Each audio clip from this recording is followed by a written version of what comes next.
السلام علیکم۔ آج میں آپ کو ایک ایسے نبی کے بارے میں بتانے جا رہی ہوں جنہوں نے صبر کا سب سے بڑا امتحان دیا، یونس علیہ السلام، جنہیں مچھلی والے نبی کے نام سے جانا جاتا ہے۔ حضرت یونس علیہ السلام کا سبق آموز قصہ۔ دنیا کی واحد قوم جو آسمانی عذاب سے بچ نکلی، مگر کیسے؟ اصل حقیقت دیکھ لیجئے۔ حضرت یونس علیہ السلام، جنہیں مچھلی والے نبی کے نام سے جانا جاتا ہے، ان کی زندگی کا ایک ایسا لمحہ تھا جو حیران کر دینے والا ہے۔ ایک نبی جو اپنی قوم کو اللہ کی طرف بلاتے رہے، اچانک ایک ایسی آزمائش میں مبتلا ہو گئے جو دنیا میں کسی اور کے ساتھ نہ ہوئی۔ وہ سمندر کے بے رحم لہروں میں پھینک دیے گئے اور پھر انہیں بڑی مچھلی نے نگل لیا۔ لیکن یہ سب کیوں ہوا؟ حضرت یونس علیہ السلام کو یہ آزمائش کیوں دی گئی تھی؟ وہ مچھلی کے پیٹ میں کتنے دن تک زندہ رہے؟ وہاں کیا کرتے رہے؟ اور سب سے بڑھ کر وہ مچھلی کے پیٹ سے باہر کیسے نکلے؟ ناظرین، یہ مکمل قصہ قرآن کریم میں منفرد انداز میں بیان کیا گیا ہے، جو نہ صرف حیران کر دینے والا بلکہ انتہائی سبق آموز بھی ہے۔ حضرت یونس علیہ السلام اللہ کے بہت پیارے نبی تھے، جن کا ذکر قرآن مجید میں سورہ نساء، سورہ انعام، سورہ یونس، سورہ صافات، سورہ انبیاء اور سورہ قلم میں موجود ہے۔ پہلی 4 سورتوں میں انہیں یونس کے نام سے پکارا گیا۔ حضرت یونس علیہ السلام کا زمانہ تقریباً 800 سے 784 قبل مسیح کے نام سے بتایا جاتا ہے۔ آپ کے والد کا نام متی تھا اور آپ سیدنا ابراہیم علیہ السلام کی نسل سے تھے، یعنی اسرائیلی نبی تھے۔ اللہ تعالیٰ نے آپ کو آسوریوں کی ہدایت کے لیے عراق بھیجا، جو اس وقت کفر اور شرک میں مبتلا تھا۔ اس قوم کا مرکزی شہر نینوا تھا، جو اس وقت عظیم و شان بستی تھی۔ آج بھی اس کے وسیع کھنڈرات دریا دجلہ مشرقی کنارے پر موجود ہیں، جو موصل شہر کے قریب واقع ہے۔ حضرت یونس علیہ السلام نے اس آسوری قوم کو اللہ کی عبادانیت کی دعوت دی، لیکن وہ اپنی سرکشی ضد پر قائم رہے۔ انہوں نے آپ کی بات کو جھٹلایا، اپنے بتوں کو چھوڑنے سے انکار کیا اور دعوت حق کا مذاق اڑانے لگے۔ نہ صرف یہ بلکہ حضرت یونس علیہ السلام پر ظلم و ستم ڈھانا شروع کر دیا، انہیں دھمکیاں دی اور ہر ممکن طریقے سے تبلیغ کا راستہ روکنے کی کوشش کی۔ یہ مسلسل مخالفت دیکھ کر حضرت یونس علیہ السلام قوم سے خفا ہو گئے۔ آپ نے انہیں 3 دن کے اندر عذاب آنے کی وحی سنائی اور دل شکستہ ہو کر ان کے لیے بددعا کر دی۔ جب تیسرا دن قریب آیا تو آپ رات کے اندھیرے میں بستی سے نکل گئے، لیکن اس وقت آپ کو معلوم نہ تھا کہ قوم کی قسمت میں کیا لکھا جا چکا ہے۔ دن کے وقت عذاب کے آثار ظاہر ہونے لگے، آسمان پر سیاہ کالے بادل چھا گئے، زوردار آندھیاں چلنے لگی اور لوگوں کو لگا اب تباہی یقینی ہے۔ تب ان کے دل کانپ اٹھے، وہ گھبرا کر حضرت یونس علیہ السلام کو تلاش کرنے لگے تاکہ وہ معافی مانگ سکیں، مگر وہ بستی میں موجود نہ تھے۔ یہاں ایک اہم نقطہ یہ تھا کہ حضرت یونس علیہ السلام اللہ کے حکم کے بغیر بستی چھوڑ چکے تھے۔ نبیوں کے لیے اللہ کا حکم ہی سب کچھ ہوتا ہے اور انہیں ہر قدم اس کی اذن کے مطابق اٹھانا ہوتا ہے۔ حضرت یونس علیہ السلام کا یوں ناراض ہو کر بستی سے نکل جانا ہجرت تو تھی، لیکن اللہ کے حکم کے بغیر۔ یہی وہ لمحہ تھا جہاں ان کے لیے بڑی آزمائش کا آغاز ہونے والا تھا۔ جب حضرت یونس علیہ السلام کی قوم نے عذاب کی ابتدائی نشانیاں دیکھی تو ان کے دلوں میں خوف پیدا ہوا۔ انہوں نے فوراً اپنے گناہوں اور ندامت کا اظہار کیا، توبہ استغفار کی اور اللہ کے حضور گڑ گڑا کر معافی مانگی۔ اللہ کی رحمت کا اصول یہی ہے کہ وہ اپنی مخلوق پر بنا وجہ عذاب نازل نہیں کرتا۔ جب کوئی قوم سرکشی سے حد سے گزر جاتی ہے اور ہر نصیحت کو رد کر دیتی ہے، تب اللہ عذاب نازل کرتا ہے۔ لیکن نینوا کے لوگوں نے عذاب نازل ہونے سے پہلے ہی سچی توبہ کر لی تھی اور اللہ نے ان کی توبہ قبول کر انہیں معاف کر دیا۔ ادھر حضرت یونس علیہ السلام، جو اپنی قوم کی ہٹ دھرمی اور سرکشی سے دلکشتہ ہو کر نینوا سے نکل چکے تھے، فراق کے کنارے جا پہنچے۔ وہاں انہوں نے مسافروں سے بھری ایک کشتی دیکھی جو روانگی کے لیے تیار تھی۔ حضرت یونس علیہ السلام اس کشتی میں سوار ہو گئے اور کشتی نے دریائے فرات کے پانیوں پر سفر شروع کر دیا۔ دن بھر سفر پرسکون رہا، لیکن اچانک شام کے وقت سمندر میں طوفان آ گیا۔ تیز ہوائیں چلنے لگی، اونچی اونچی لہریں اٹھنے لگی اور کشتی ڈگمگانے لگی۔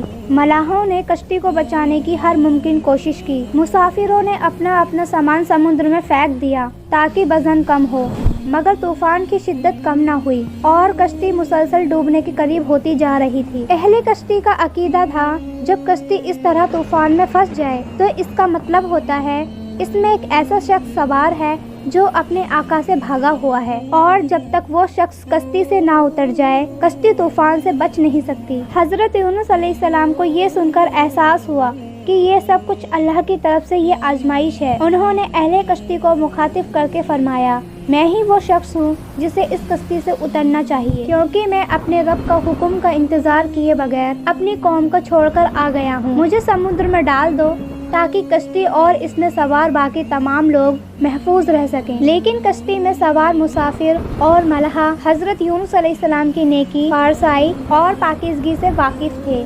وہ انہیں سمندر میں پھینکنے کو آمادہ نہ ہوئے۔ انہوں نے سوچا کہ یہ فیصلہ کرنے کے لیے قرآن اندازی کی جائے تاکہ کسی پر ظلم نہ ہو۔ چنانچہ کشتی میں موجود لوگوں کے ناموں کی قرآن اندازی کی گئی، اور حیرت انگیز بات یہ تھی کہ قرہ حضرت یونس علیہ السلام کے نام کا نکلا، مگر کشتی والوں نے یہ ماننے سے انکار کر دیا کہ انہیں سمندر میں ڈالنا چاہیے، کیونکہ وہ جانتے تھے کہ حضرت یونس علیہ السلام نیک اور سچے انسان ہیں۔ انہوں نے دوبارہ قرآن اندازی کی، لیکن پھر قرہ انہی کے نام کا نکلا۔ جب تیسری مرتبہ بھی قرہ حضرت یونس علیہ السلام کا نکلا تو انہیں یقین ہو گیا کہ یہ اللہ کی طرف سے ایک فیصلہ ہے، اور وہ کشتی سے اترنے پر راضی ہو گئے۔ یہ لمحہ بہت نازک تھا۔ حضرت یونس علیہ السلام نے جیسے ہی سمندر میں کودے، ایک عظیم الحبسہ مچھلی جو پہلے ہی اللہ کے حکم کی منتظر تھی فوراً انہیں نگل گئی اور وہ اس کے پیٹ میں چلے گئے۔ یہ وہ مقام تھا جہاں حضرت یونس علیہ السلام کی سب سے بڑی آزمائش شروع ہوئی، اور ان کی دعا اور اللہ پر یقین کا وہ حیرت انگیز واقعہ پیش آیا جسے قرآن کریم میں ذکر کیا گیا ہے۔ ناظرین،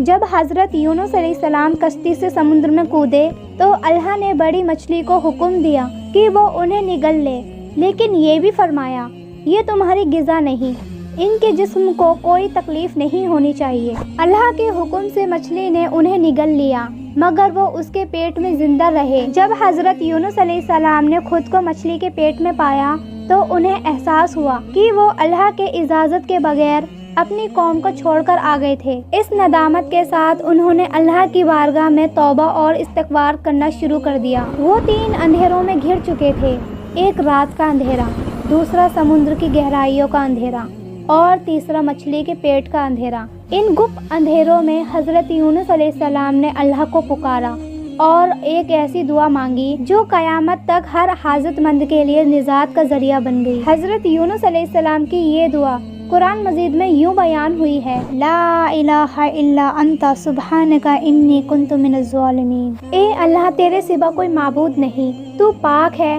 بے شک میں ہی اپنے نفس پہ ظلم کرنے والا تھا۔ یہ دعا اتنی محبوب ہوئی کہ اللہ نے اسے قبولیت کی نشانی بنا دیا، بلکہ حضور صلی اللہ علیہ وسلم نے فرمایا کہ جو بھی سچے دل سے دعا مانگے گا اللہ اس کی پکار ضرور سنے گا۔ ابن حاتم کی روایت میں آتا ہے، جب حضرت یونس علیہ السلام نے یہ دعا کی تو ان کی آواز آسمانوں تک جا پہنچی۔ فرشتے حیرت میں پڑ گئے اور کہنے لگے، یہ آواز بہت دور دراز سے آ رہی ہے، مگر یہ ہمیں نامعلوم سی لگ رہی ہے۔ اللہ تعالیٰ نے فرمایا کہ یہ میرے بندے یونس علیہ السلام کی پکار ہے۔ فرشتے عرض کرنے لگے، اے پروردگار، یہ وہی یونس ہے جو تیری عبادت میں ہمیشہ لگا رہتا تھا، جس کی نیکیاں روزانہ تیری بارگاہ میں قبول ہوتی ہیں۔ اے اللہ، جس طرح راحت کے دنوں میں تیرا فرما بردار تھا، اسی طرح آج بھی مصیبت میں بھی اس پر رحم فرما۔ اللہ نے اپنے بندے کی دعا کو قبول فرمایا اور مچھلی کو حکم دیا کہ وہ حضرت یونس علیہ السلام کو سمندر کے کنارے بغیر کسی نقصان کے اگل دے۔ لیکن سوال یہ پیدا ہوتا ہے کہ حضرت یونس علیہ السلام مچھلی کے پیٹ میں کتنے دن زندہ رہے۔ یہ اس حوالے سے بعض روایت میں آتا ہے کہ حضرت یونس علیہ السلام 3 دن، بعض میں 7 دن، بعض میں 40 دن مچھلی کے پیٹ میں زندہ رہے، جبکہ کچھ روایت میں چند گھنٹوں کا ذکر ملتا ہے۔ اس دوران حضرت یونس علیہ السلام نے مسلسل اللہ تعالیٰ کی حمد و ثنا اور استغفار کیا، جیسے کہ قرآن مجید میں ارشاد ہوتا ہے کہ انہوں نے اندھیروں میں اللہ کو پکارا، اے میرے رب، تیرے سوا کوئی معبود نہیں، تو پاک ہے، بے شک میں ہی ظالموں میں سے ہوں۔ یہ تسبیح حضرت یونس علیہ السلام کی عاجزی اور انکساری کا اظہار تھی۔ اللہ تعالیٰ نے ان کی دعا قبول فرمائی۔ مچھلی نے اللہ کے حکم سے انہیں ساحل پر اگل دیا۔ حضرت عبداللہ مسعود رضی اللہ تعالیٰ سے مروی ہے کہ مچھلی کے پیٹ میں رہنے کی وجہ سے حضرت یونس علیہ السلام کا جسم بہت نرم ہو گیا تھا، بالکل ایسے جیسے کسی پرندے کا نامعلوم بچہ جس کے جسم پر ابھی پر نہ آئے ہوں۔ وہ نہایت کمزور اور نحیف ہو چکے تھے اور زمین پر پڑنے کے قابل نہ تھے۔ ان کے استغنائی کے پیش نظر اللہ تعالیٰ نے ان کے لیے ایک خاص اہتمام فرمایا اور ساحل پر ایک بیلدار درخت اگایا۔ یہ درخت اللہ کی رحمت اور قدرت کی علامت تھا، جو نہ صرف انہیں سایہ فراہم کرتا تھا بلکہ ان کے جسم کی نرمی اور کمزوری کو دور کرنے کا بھی ذریعہ تھا۔ بعض مفسرین کے مطابق یہ درخت کدو کا درخت تھا، کیونکہ پتے بڑے اور گھنے ہوتے ہیں جو نہ صرف دھوپ سے بچاتے ہیں بلکہ ان میں ایک ایسی تاثیر ہوتی ہے کہ کیڑے مکوڑے اس کے قریب نہیں آتے۔ بلکہ حضرت ابو ہریرہ رضی اللہ تعالی عنہ فرماتے ہیں کہ جب مچھلی نے حضرت یونس علیہ السلام کو کھلے میدان میں ڈالا تو اللہ نے آپ پر تین یعنی کدو کی بیل کو اگا دی۔ ان سے پوچھا گیا کہ تین کسے کہتے ہیں تو فرمایا کہ کدو کی بیل کو کہتے ہیں۔ اس کے علاوہ اللہ تعالیٰ نے ان کے لیے ایک جنگلی بکری بھیج دی جو زمین کی گھاس اور جڑی بوٹیاں کھاتی تھی اور صبح شام آپ کو دودھ پلاتی تھی، اور واپس ان کی صحت پہلے جیسی ہو گئی۔ حضرت یونس علیہ السلام درخت کے سائے میں جھوپڑی بنا کر رہنے لگے۔ چند دنوں کے بعد ایسا ہوا کہ اس بیل کی جڑ میں اللہ تعالیٰ کے حکم سے کیڑا لگ گیا اور اس نے جڑ کو کاٹ ڈالا۔ جب جڑ کو کاٹ ڈالا اور بیل سوکھنے لگی تو حضرت یونس علیہ السلام کو بہت دکھ ہوا۔ تب اللہ تعالیٰ نے وحی کے ذریعے ان کو مخاطب کیا اور فرمایا کہ یونس، تم اس بیل کے سوکھنے پر اتنا رنج کر رہے ہو جو حقیر سی چیز ہے، مگر تم نے نہ سوچا کہ نینوا کی 1 لاکھ سے زیادہ آبادی جس میں انسان بس رہے ہیں اور ان کے علاوہ جاندار کی آباد ہیں، اس کو برباد اور ہلاک کر دینے میں کیا ہم کو ناگواری نہیں ہوگی؟ اور کیا ہم اس کے لیے اس سے زیادہ شفیق اور مہربان نہیں ہیں جتنا کہ تم کو اس بیل سے پیار ہے جو تم وحی کا انتظار کیے بغیر قوم کو بددعا کر کے ان کے درمیان سے نکل آئے۔ ناظرین، یہ تنبیہ حضرت یونس علیہ السلام کو یہ احساس دلانے کے لیے تھی کہ وہ اپنی قوم کو چھوڑ کر جلد بازی میں نکل آئے تھے۔ حالانکہ اللہ تعالیٰ کی رحمت بندوں کے لیے بہت وسیع ہے۔ اللہ تعالیٰ کی رحمت اور شفافت یہ ہے کہ وہ لوگوں کو توبہ اور استغفار کا موقع دیتا ہے اور نبیوں کو بھی صبر اور ہدایت کا طرز دیتا ہے۔ ادھر حضرت یونس علیہ السلام کی بستی چھوڑنے کے بعد نینوا کے لوگوں پر اچانک حقیقت آشکار ہو گئی۔ انہیں یقین ہو گیا کہ حضرت یونس علیہ السلام واقعی اللہ کے سچے نبی تھے اور ان کے تنبیہ معمولی بات نہیں تھی۔ اب انہیں احساس ہونے لگا تھا جو عذاب ان سے روکا جا رہا تھا وہ کسی بھی لمحے نازل ہو سکتا تھا۔ یہ سوچ کر پورے شہر میں خوف ہراس پھیل گیا۔ بادشاہ سے لے کر عام رعایت تک سب کے دل لرزنے لگے اور ان پر شدید خوف طاری ہو گیا۔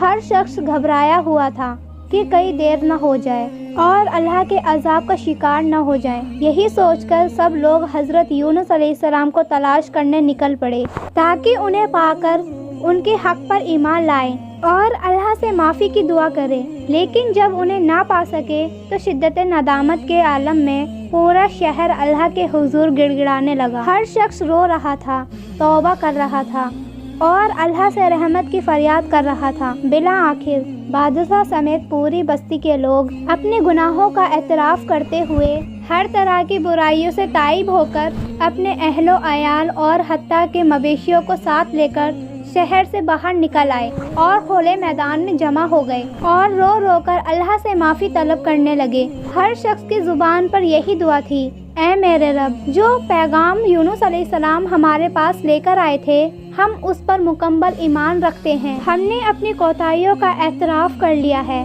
بس تو ہمیں معاف کر دے اور ہم پر اپنا رحم فرما۔ یہ توبہ اور اللہ کے حضور گڑ گڑانے کی وہ کیفیت تھی جو اللہ کی رحمت کو جوش میں لے آئی۔ اس قوم نے سچے دل سے رجوع کیا تھا، اسی لیے اللہ تعالیٰ نے ان کی دعا قبول فرمائی اور ان پر آسمان سے اترنے والے عذاب کو روک دیا۔ وہی لوگ جو چند دنوں پہلے نبی کی تکذیب کر رہے تھے آج اپنی اصلاح کر چکے تھے اور اللہ کے عذاب سے محفوظ ہو گئے۔ بالآخر جب حضرت یونس علیہ السلام مکمل صحت یاب ہو گئے اور دوبارہ تندرست ہو کر کھڑے ہونے کے قابل ہو گئے تو اللہ تعالیٰ نے انہیں نینوا واپس جانے کا حکم دیا۔ یہ وہی بستی تھی جسے مایوسی کے عالم میں چھوڑ چکے تھے، مگر اب اللہ تعالیٰ کا فیصلہ تھا کہ وہ دوبارہ اپنی قوم کے پاس جائیں اور انہیں دین حق کی رہنمائی فراہم کریں۔ حضرت یونس علیہ السلام نے اللہ کے حکم کی تعمیل کی اور نینوا واپس تشریف لے گئے۔ جب نینوا کے لوگوں نے انہیں زندہ اور صحت مند دیکھا تو ان کی خوشی کی انتہا نہ رہی۔ وہی لوگ جو پہلے سے ان کی نصیحتوں کو سننے سے انکاری تھے، آج ان کی واپسی پر والہانہ عقیدت کا اظہار کر رہے تھے۔ انہوں نے حضرت یونس علیہ السلام کا استقبال کیا اور مکمل فرما برداری کے ساتھ ان کی رہنمائی میں زندگی گزارنے لگے۔ حضرت یونس علیہ السلام نے اپنی باقی کی زندگی نینوا میں بسر کی اور وہیں ان کا انتقال ہوا۔ ان کی وفات کے بعد بھی ان کے ایمان و تقوی اثرات نینوا کی بستی میں باقی رہے۔ تاہم وقت گزرنے کے ساتھ جب نینوا تباہ ہو گیا تو ان کی قبر بھی نامعلوم ہو گئی اور آج کسی کو درست معلوم نہیں کہ وہ کہاں دفن ہے، مگر ان کا پیغام، ان کی قربانی اور ان کی داستان آج بھی زندہ ہے، جو قیامت تک لوگوں کو صبر، استقامت اور اللہ کی رحمت پر یقین کا طرز دیتی ہے۔ ناظرین، یونس علیہ السلام کی قوم وہ واحد قوم تھی جس پر عذاب کا فیصلہ ہو چکا تھا، لیکن پھر بھی اللہ نے انہیں معاف فرما دیا اور ایک وقت تک زندگی کا لطف اٹھانے دیا۔ یعنی پورے قرآن میں صرف یونس علیہ السلام کی قوم ایک ایسی قوم ہے جو کہ پوری کی پوری قوم ایمان لے آئی تھی۔ باقی سارے نبیوں کی قوم میں سے کچھ نہ کچھ لوگ ایمان لانے سے انکار ضرور کرتے رہے تھے۔ یہ عظیم معجزہ تھا یونس علیہ السلام کی قوم کا۔ یونس علیہ السلام کی قوم صرف عذاب کی علامت دیکھ کر ایمان لے آئی تھی اور اللہ نے عذاب ہٹا دیا۔ یہ اللہ تعالیٰ کی قدرت اور رحمت کا ثبوت ہے۔ اللہ جسے چاہے ہدایت دیتا ہے۔ ایک ساتھ 1,20,000 لوگ ایمان لے آئے، جبکہ ان کے نبی ان کے بیچ موجود نہیں تھے۔ حضرت یونس علیہ السلام کو اس بات کا علم نہیں تھا کہ ان کی قوم ایمان لے آئی ہے، وہ تو غصے میں بستی چھوڑ چکے تھے۔ ناظرین، نبی کریم صلی اللہ علیہ وسلم نے کئی موقعوں پر حضرت یونس علیہ السلام کے صبر کا ذکر فرمایا ہے۔ حضرت یونس علیہ السلام کے قصے میں ایک بہت بڑا سبق یہ ہے کہ ہمیں کبھی بھی اللہ کی رحمت سے مایوس نہیں ہونا چاہیے، چاہے ہماری غلطی کتنی بھی بڑی ہو۔ مگر بندہ سچے دل سے توبہ کرے تو اللہ اسے ضرور معاف کرتا ہے۔ دوسرا سبق یہ ہے کہ نیکی کا کام، دعوت دینا یا حق کی بات کہنا کبھی بھی چھوڑنا نہیں چاہیے، چاہے لوگ سنیں یا نہ سنیں۔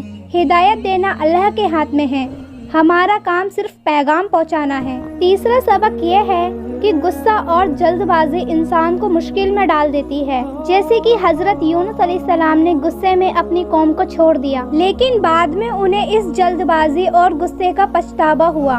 اور چوتھا سبق یہ ہے کہ ہم چاہے کتنی بھی بڑی مشکل میں مبتلا کیوں نہ ہو جائیں، اللہ ہمیں اس مصیبت سے نکال سکتا ہے، ہمارے لیے آسانیاں پیدا کر سکتا ہے۔ ذرا سوچئے، حضرت یونس علیہ السلام گہرے سمندر میں مچھلی کے پیٹ کے اندر تھے، انہوں نے وہاں سے اللہ کو پکارا اور اللہ نے ان کی پکار سنی اور انہیں اس مصیبت سے بھی نکال دیا۔ سبحان اللہ، اللہ ہر چیز پر قادر ہے، اسی لیے کبھی بھی اللہ سے نا امید نہیں ہونا چاہیے، کیونکہ اللہ آپ کو بڑی سے بڑی مصیبت سے نکال سکتا ہے۔ تو یہ تھا حضرت یونس علیہ السلام کا بہترین واقعہ۔ اگر آپ کو ہماری ویڈیو پسند آئی ہو تو پلیز ویڈیو کو لائک اور چینل کو سبسکرائب ضرور کیجیے گا۔ پھر ملتے ہیں اگلی ویڈیو میں، تب تک کے لیے اللہ حافظ۔